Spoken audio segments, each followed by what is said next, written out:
Lunes 2 de octubre del 2017. Bienvenidos, muy buenos días a todos. Esto es Contacto Directo. Revisamos de inmediato quiénes son hoy nuestros invitados. María Paula Romo, ex asambleísta constituyente de Alianza País por el movimiento Ruptura. La consulta popular que convoca el presidente Lenín Moreno es para recuperar el espíritu de Montecristi. Ese espíritu fue alterado por las enmiendas del 2011 para meter mano a la justicia. Fue desconocido por el paquete de enmiendas del 2015 que aprobó la Asamblea. La disfunción de transparencia y control necesita una cirugía mayor contra la corrupción. Lo vamos a analizar. También estará con nosotros Hernán Pérez, jurista, columnista de Diario El Universo. La consulta popular tiene el filtro del dictamen de la Corte Constitucional. Ese filtro servirá de candado a las enmiendas que distorsionaron el espíritu de Montecristi, la gran incógnita de una corte que fue funcional al caudillismo. Además, Elizabeth Cabezas estará esta mañana también, asambleísta de Alianza País, por Pichincha. La alternancia como valor esencial de la democracia. Las reelecciones indefinidas de asambleístas, alcaldes, prefectos, vicepresidente y presidente de la República. ¿Deben suprimirse para volver a la reelección por una sola vez, aprobada en Montecristi y por referéndum? La cláusula transitoria de kilometraje cero, ¿es procedente para la enmienda o es una burla? Lo vamos a examinar. Bienvenidos. La acusación particular de la Procuraduría General del Estado contra el vicepresidente de la República, Jorge Glass, por asociarse ilícitamente con la constructora Odebrecht, ha marcado un giro a este caso penal. Alfredo, muy buenos días. Buenos días, Wendy. Buenos días con todos.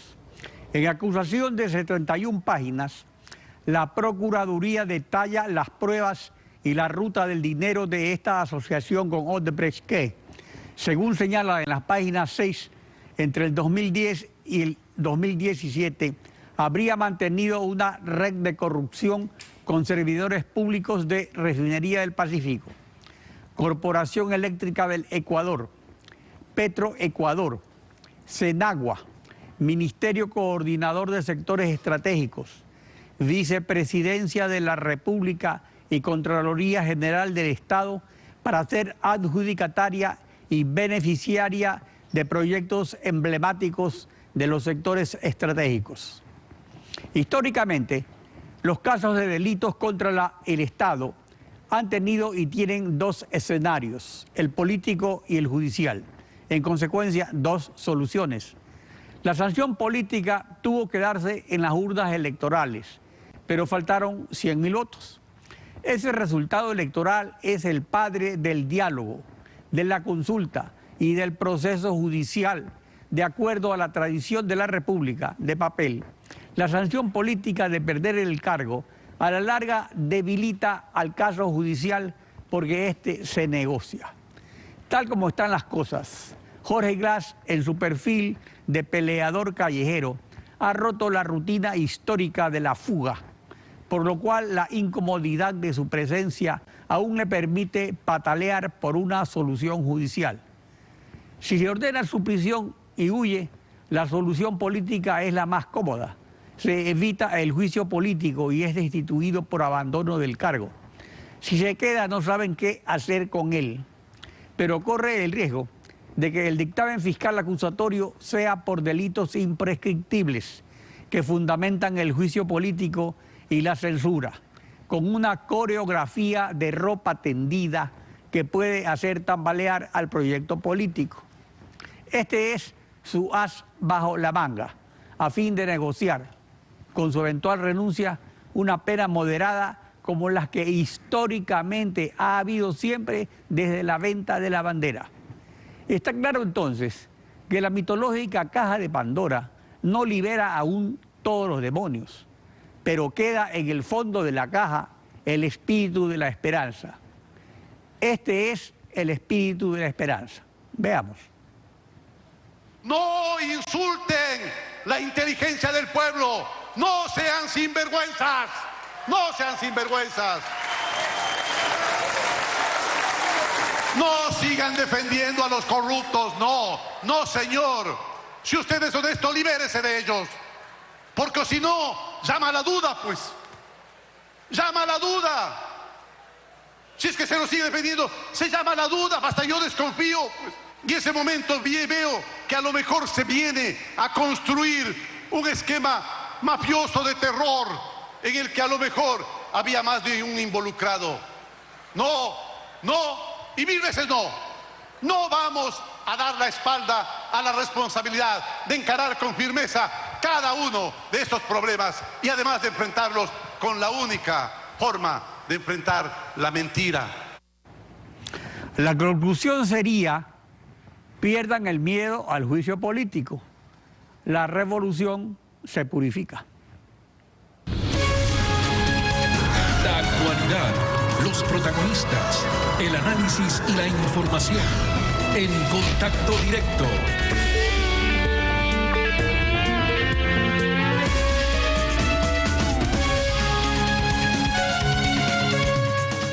Hoy el presidente de la República, Lenín Moreno, anuncia las preguntas de la consulta popular. Ya ha anticipado cuál es su espíritu. Veamos.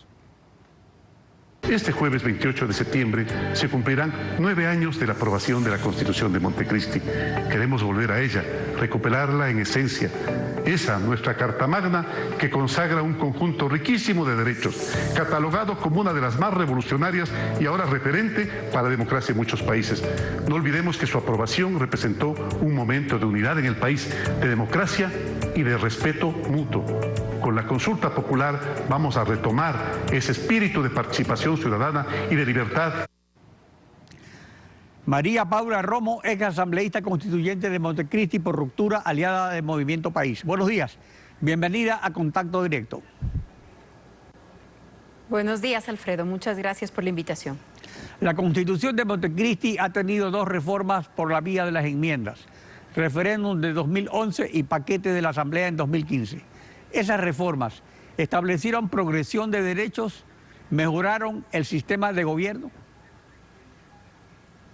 En realidad, la Constitución de Montecristi ha sufrido 2 procesos de reforma, pero ha sido reformada en 20 puntos. Y esos 20 puntos han distorsionado por completo, sumado a varias decisiones de la Corte Constitucional, han distorsionado por completo lo que representaba la Constitución de Montecristi. Me explico un poco. Una de las esencias de la Constitución de Montecristi, al hablar de un Estado constitucional, es hablar del poder con límites. Tanto así que la idea, por ejemplo, de 5 funciones es una idea de un poder todavía más dividido y hemos caminado hacia un poder cada vez más concentrado. Ni siquiera la división clásica en 3 funciones o en 3 poderes, sino que hemos tenido un solo poder a través de esas 5 funciones. Esa es una gran distorsión de la Constitución y de la esencia de la Constitución. Otra de las cosas que ha dicho el presidente Moreno esta semana que pasó es la riqueza de la Constitución en cuanto al catálogo de derechos y la centralidad del ser humano y la naturaleza. Y las reformas y la Corte Constitucional le han dado la vuelta a eso y ahora nos hablan de que el sujeto titular de los derechos es el Estado y el Estado por encima de los ciudadanos y la naturaleza necesita defenderse de nosotros. Entonces, esas, por ejemplo, han sido grandes distorsiones a la esencia de la Constitución de Montecristi. La reelección indefinida y la falta de independencia en la justicia deberían ser marcadas como los 2 temas más importantes y los más contrarios al espíritu de esa Constitución. Respecto al paquete del 2011 que metió la mano a la justicia, partidizando la integración del Consejo de la Judicatura, ¿se debe volver a la integración anterior y excluir el error inexcusable como sanción administrativa de ese Consejo? Usted bien lo dice, no solamente se trata de la conformación del Consejo de la Judicatura, sino de otras normas que se incluyeron a través de un anexo que tenía 6 páginas y que modificaba el Código Orgánico de la Función Judicial, dándole atribuciones adicionales al Consejo de la Judicatura. No solamente que se debe repensar su integración y el origen de sus miembros, sino que también se debería revisar la norma de la propia Constitución que habla del Consejo como el órgano de disciplina, de vigilancia, de gobierno de la función judicial para dejarlo en el órgano de administración, en el órgano de manejo de los recursos humanos, en el órgano eventualmente de disciplina de los jueces, pero devolver la idea de que el representante de la función judicial sea el presidente o la presidenta de la Corte Nacional de Justicia y no el órgano administrativo que es el Consejo de la Judicatura. En cuanto al paquetazo 2015 de la Asamblea, que se estrenó derechos de libertad, de sufragio, de expresión y de asociación, y de trabajadores, militares y policías, así como de control de la Contraloría. debe volverse al texto original de Montecristi aprobado en referéndum? Sí, una de las posibilidades, ojalá, ese sería un escenario ideal desde mi punto de vista. Así también lo han dicho una serie de organizaciones, la Mesa de Convergencia, el regresar a la versión previa a las enmiendas del 2015 que eliminaría todos estos temas, la participación de militares, el tema de la comunicación como servicio público, los derechos laborales de los trabajadores del Estado y, por supuesto, eliminar la reelección indefinida. Lo ideal sería regresar al texto previo a las enmiendas del 2015 o al menos revisar el tema más importante de esas enmiendas, que fue la reelección indefinida. La reelección indefinida no solamente distorsiona las reglas del juego democrático para elegir a las autoridades, sino que además distorsiona la posibilidad de que el Estado tenga, por ejemplo, órganos que no coincidan con los periodos electorales presidenciales. El Contralor, el Fiscal, los vocales del Consejo Nacional Electoral tienen periodos de 5 años para que en el tiempo, en algún momento, dejen de coincidir. Los juzgados más importantes del país, me refiero a los tribunales, a las cortes, la Corte Nacional, la Corte Constitucional, tiene periodos de 9 años y renovaciones parciales en tercios, precisamente para lograr que se mantenga, se cuide algo de independencia con los periodos electorales. Si se permite la reelección indefinida, todo el sistema que se pretende lograr a través de este tema de los periodos también se distorsiona y, por supuesto, el juego limpio de la democracia y la idea del límite del poder en el tiempo, que es probablemente también uno de los orígenes de la grave crisis ética que hoy vive el país. Y estos escándalos de corrupción deben explicarse también alrededor de esa idea, la idea de sobre que los nunca escándalos se de terminaría corrupción. su poder. La función de transparencia y control, cuyo fracaso es evidente, debe mejorarse suprimiendo al Consejo de Participación Ciudadana o estableciendo integración y competencias que despartidicen a ese Consejo y a los entes de control. Hay diferentes posturas en el debate público en este momento. Yo soy de la idea de la desaparición del Consejo de Participación Ciudadana, no solamente por lo que ha hecho en este tiempo, sino también por lo que ha representado. No solamente porque no pudo cumplir su tarea de prevenir, sancionar, ayudar con el control de la corrupción, sino tampoco pudo lograr organismos independientes, autoridades autónomas, a pesar de que las calificó con cientos de puntos, y su tarea, que era la de fomentar la participación y facilitarla, ha cambiado por completo y nos ha puesto en un mundo al revés, en donde a veces parecen creer que para participar, para opinar, para pedir información, para organizar una veeduría, se necesita su autorización y el estatizar la participación ciudadana. Creo que hay motivos suficientes para revisar esa integración. ¿Qué propone usted como solución? ¿Qué sugiere? Bueno, no es mi propuesta personal, sino de la que soy parte. La Mesa de Convergencia reúne a una serie de organizaciones sociales y políticas y hemos planteado la posibilidad de un mecanismo intermedio, que no sea el Consejo de Participación Ciudadana y que tampoco sea regresar a los mecanismos de la Asamblea anteriores. Recordemos que antes de la Constituyente llevábamos ya varios años, en algunos casos 5 o 6 años, sin que se pueda nombrar a importantes órganos de control del país. Un mecanismo intermedio que devuelva a la Asamblea en una comisión conformada por representantes ciudadanos y representantes del legislativo, con unos tiempos límites para designar a los ciudadanos que vayan a ocupar esos cargos y con libertad para la nominación y periodos de impugnación. Un mecanismo intermedio que permita la impugnación y la vigilancia del proceso, pero que lo devuelva a quienes tienen una legitimidad en la representación en la Asamblea Nacional. Temas vitales como la independencia del fisco, de los fondos del IES y de las reservas de los bancos y de los gobiernos autónomos depositadas en el Banco Central, así como el techo del déficit fiscal y del servicio de la deuda, ¿deberían asegurarse con enmiendas constitucionales? Algunas de estas cosas podrían estar en la Constitución, otras tendrán que ser llevadas a las reformas legales. Hay temas que son también muy sensibles, por ejemplo, el aporte del 40% del Estado al IES. Nunca estuvo en la Constitución, pero nunca se nos habría imaginado hace algunos años que iban a derogarlo en una ley y negar este aporte. Hay una serie de temas que podrían incluirse en la reforma, pero ojalá la reforma pueda estar concentrada alrededor de la democracia, la independencia, la lucha contra la corrupción, vinculada vinculada al diseño institucional. En esta materia, ojalá las preguntas que vamos a conocer en la noche respondan la gran inquietud que hay en el país al respecto.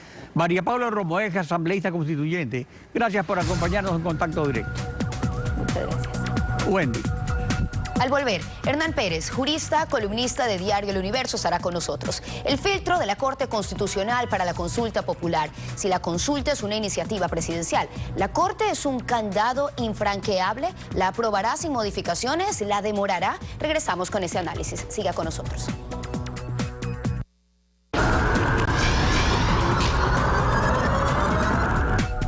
La Constitución, en su artículo 104, inciso final, dispone que en todos los casos se requerirá dictamen de la Corte Constitucional sobre la constitucionalidad de las preguntas propuestas en una consulta popular. Está con nosotros Hernán Pérez, jurista, columnista del Diario El Universo. Buenos días, bienvenido a Contacto Directo. Buenos días, gracias por la invitación. Si se habla de volver al espíritu de Montecristi, el candado de la Corte Constitucional en derecho permite enmendar las enmiendas que distorsionaron ese espíritu, derogándolas ahora y volviendo al texto original.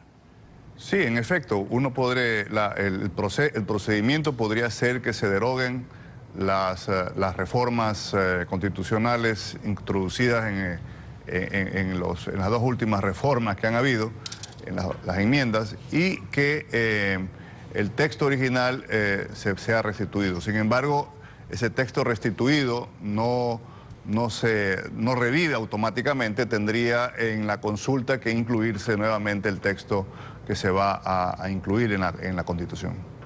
Una consulta popular tiene fundamentos de hecho y de derecho. Los fundamentos de hecho son los resultados concretos, negativos para la sociedad de las enmiendas de 2011 para meter mano a la justicia, las del 2015 que no fueron consultadas al pueblo y que este rechazó, que esto es importante por una apreciable votación en las elecciones presidenciales 2017. Esto lo ha dicho el propio Lenín Moreno. Por eso convoca ahora a una consulta para legitimizar en definitiva los resultados de un diálogo al que también convocó. Esta conmoción social es elemento que también debe considerar la Corte. Debe considerar la Corte ese elemento, pero por encima de eso, en este caso, a diferencia, por ejemplo, de la reforma del año 14-15, en este caso es el constituyente, es el poder soberano el que va a ser consultado. Y en la medida en que el principal órgano de político, digamos, que somos los ciudadanos, vamos a intervenir o vamos a participar en esta democracia directa, en la reforma constitucional, la participación o para algunos la intromisión de la Corte Constitucional se reduce prácticamente al mínimo. Es posible entenderla en la medida en que las reformas vayan a ser realizadas por un órgano constituido, como sería la Asamblea Nacional. Pero una vez que es el pueblo, es el soberano, es el poder constituyente, el protagonista de esta reforma, yo creo que en ese sentido la Constitución o el rol de la Corte Constitucional queda prácticamente en cero, porque será el soberano, el pueblo, el que podrá definir si, por ejemplo, una pregunta implica regresión de derechos sociales, derechos humanos, derechos políticos, o si tal pregunta no implica eso, sino más bien un avance.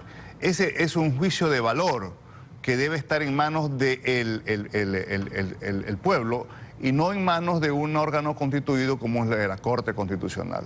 Diferente es cuando la reforma la va a llevar a cabo la Asamblea Nacional, que es un órgano constituido, a pesar que durante el proceso de reforma constitucional se supone que es el poder constituyente derivado.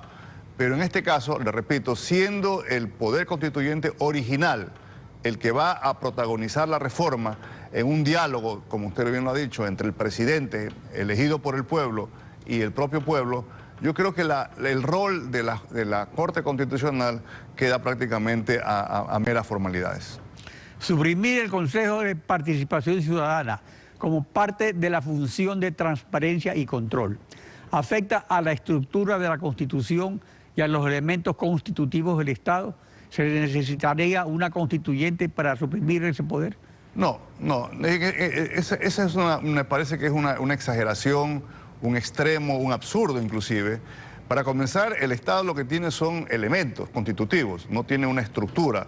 La que tiene una estructura es el gobierno, que el gobierno se expresa a través de 3 funciones o 3 poderes políticos que son el legislativo, el judicial y el ejecutivo.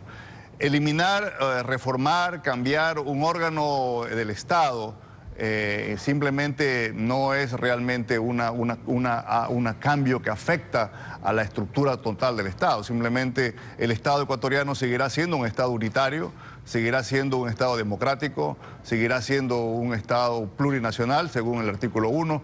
Es decir, no habrá un cambio en esa... Y además, ¿la función de transparencia y control desaparece o solo desaparece un ente de esa función? Seguramente no sabemos todavía las preguntas, pero podría ser esa la fórmula en la que simplemente una de las funciones de este órgano de pésima trayectoria que hemos tenido en el Ecuador, que pasan a ser ejercidas por otros órganos del Estado. Y eso no implica realmente un cambio fundamental en la estructura del Estado. Si se eliminan las reelecciones indefinidas para asambleístas, alcaldes, prefectos, presidente y vicepresidente de la República, ¿es aplicable retroactivamente? ¿Quedan 0 kilómetros los funcionarios ya reelegidos o por ser la misma Constitución no se aplica la componenda de kilometraje cero? No, yo creo que aquí hay una confusión. Las reformas constitucionales la Constitución es un instrumento de derecho público, de orden público. Las reformas entran en vigencia con efectos retroactivos o efectos prospectivos. Eso no tiene realmente una relevancia. Simplemente tienen vigencia desde el momento en que se publican en el registro oficial, y la discusión de que si hay derechos adquiridos en el pasado es una discusión más bien propia del derecho privado.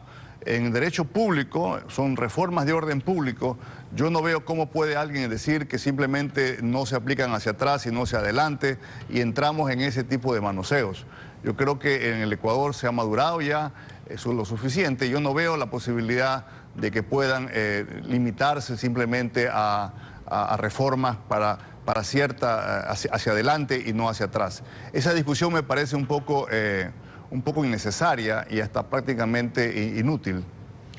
Parte fundamental de la consulta es el Consejo de Participación Ciudadana, porque su facultad nominadora ha derivado en la captación de Alianza País de varias funciones del Estado y en la disfuncionalidad de la función de transparencia y control, que ha resultado en la censura política y el enjuiciamiento penal del Contralor, 2 veces reelegido por ese Consejo. La Corte Constitucional también es seleccionada por ese Consejo. ¿Hay conflicto de intereses de la Corte Constitucional en la pregunta que se presente sobre el Consejo de Participación Ciudadana? Puede ser, se le interpreta de esa manera. Sin embargo, yo creo que más allá de eso, la Corte Constitucional no creo que tenga la capacidad de inmiscuirse en las preguntas, como le repito, en este caso, siendo el poder soberano, siendo el órgano del pueblo, en definitiva, el que va a tomar la decisión. Seremos nosotros, los ciudadanos ecuatorianos, que tenemos capacidad para discernir si tal o cual pregunta nos conviene o no. Recuerde que en la Constitución se le concede al presidente la facultad esa de prácticamente convocar al constituyente para definir asuntos de conveniencia pública. Yo creo que sí, puede haber un conflicto de intereses en la medida en que la Corte Constitucional, sus actuales funcionarios han sido designados precisamente por este órgano. Y al menos en ese caso, más aún cuando se trata de una convocatoria al órgano público, al soberano, yo creo que la Corte Constitucional debería prácticamente abstenerse de inmiscuirse o de poner obstáculos, menos candados obviamente, a una reforma constitucional que debe ser parte de un diálogo público y no debe ser realmente enredarse en unas sutilezas jurídicas. Doctor Hernán Pérez, gracias por su participación en Contacto Directo. Buen día. Hacemos una pausa. Elizabeth Cabezas estará con nosotros cuando regresemos. Ella es asambleísta de Alianza País. La reelección indefinida, un postulado que la constituyente de Montecristi rechazó. ¿Se debe volver a la reelección por una sola vez aprobada en la constituyente y que el pueblo aprobó en referéndum popular? Regresamos con este análisis.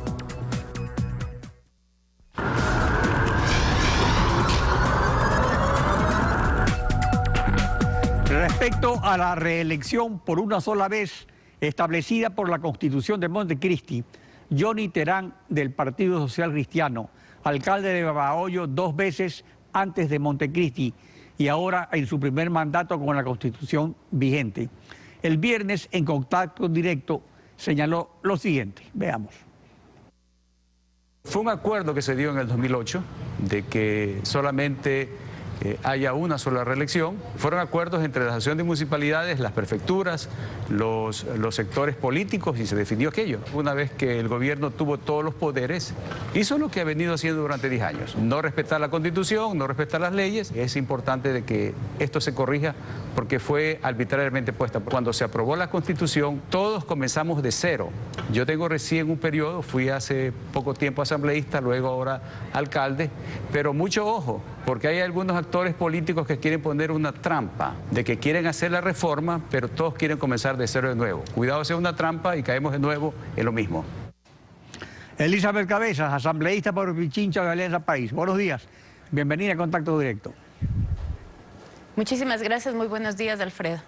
Si se vuelve la reelección por una sola vez aprobada en referéndum popular el 2008, ¿hay regresión de derechos para la ciudadanía o solo para unos 50 ciudadanos que ya han sido reelegidos una vez al menos como asambleístas, alcaldes, prefectos, presidente y vicepresidente? Muchísimas gracias. Miren, nosotros somos un grupo de asambleístas que hemos conversado sobre este tema y que claramente lo que queremos es retomar el espíritu de la Constitución de Montecristi y en ese sentido lo que pensamos es que la alternancia lo que va a hacer es fortalecer la democracia, fortalecer el tema de participación y además generar nuevos liderazgos. No podemos pensar ni legislar en función y en virtud solamente de ciertas personas, de ciertos líderes. Pensemos en el país, pensemos en el Ecuador y pensemos en su futuro y en quiénes van a ser los nuevos gobernantes. Debemos dar paso inclusive a nuevas generaciones y la única manera es justamente teniendo estas posibilidades que en la misma Constitución estaban previstas. Una cosa es un liderazgo político fuerte y decidido y otra el caudillismo que crea la expectativa de permanecer indefinidamente en el poder. ¿Las revoluciones necesitan del caudillo o terminan absorbidas y desnaturalizadas por el caudillismo? Mire, nosotros siempre hemos pensado que el tema es dar la oportunidad a quienes puedan gobernar el país más allá de nombres y apellidos. Queremos que el futuro del Ecuador esté en manos de gente capacitada, de gente honesta, de gente que le garantice y le asegure una gobernabilidad y una tranquilidad. Los ecuatorianos lo que queremos es justamente eso, vivir en un país de paz, donde el progreso, donde el empleo, donde la estabilidad y donde la tranquilidad sean el pan de cada día. Entonces tenemos que trabajar para ello y en ese sentido hemos conversado y consideramos importante y vamos a apoyar la consulta popular que el presidente Lenín Moreno ha planteado y obviamente en esa pues se ve con claridad de que está esta posibilidad prevista del plantear la pregunta justamente sobre la eliminación de las reelecciones indefinidas. De acuerdo a lo que usted dice, el presidente Lenín Moreno pues, ha anunciado que una de las intenciones de su consulta al pueblo es una democracia sin caudillismo.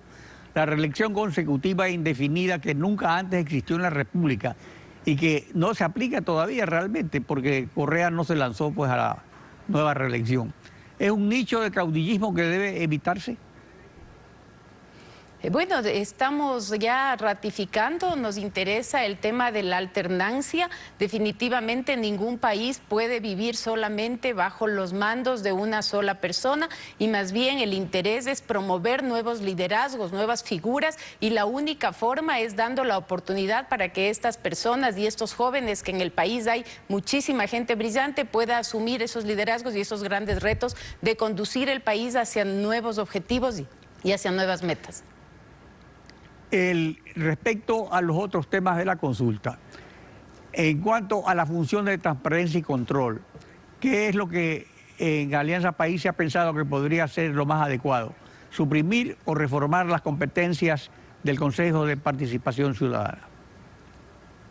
Bueno, nosotros lo que hemos discutido es que es importante que en este proceso participativo sea la ciudadanía la que pueda tomar decisiones, pero sí creemos que es importante pulir los mecanismos de selección, no solamente de las autoridades, sino de los miembros de ese Consejo de Participación, e inclusive hemos planteado de que los miembros de estos consejos de participación no estén afiliados y no estén cercanos a ningún movimiento ni a ningún partido político, de tal suerte de generar con eso una imparcialidad en esas decisiones. Y obviamente también tratar de buscar, ¿no es cierto?, mecanismos idóneos que garanticen sobre todo los temas éticos en quienes son las personas que van a cumplir y a cubrir esos puestos importantísimos, sobre todo en los temas de control.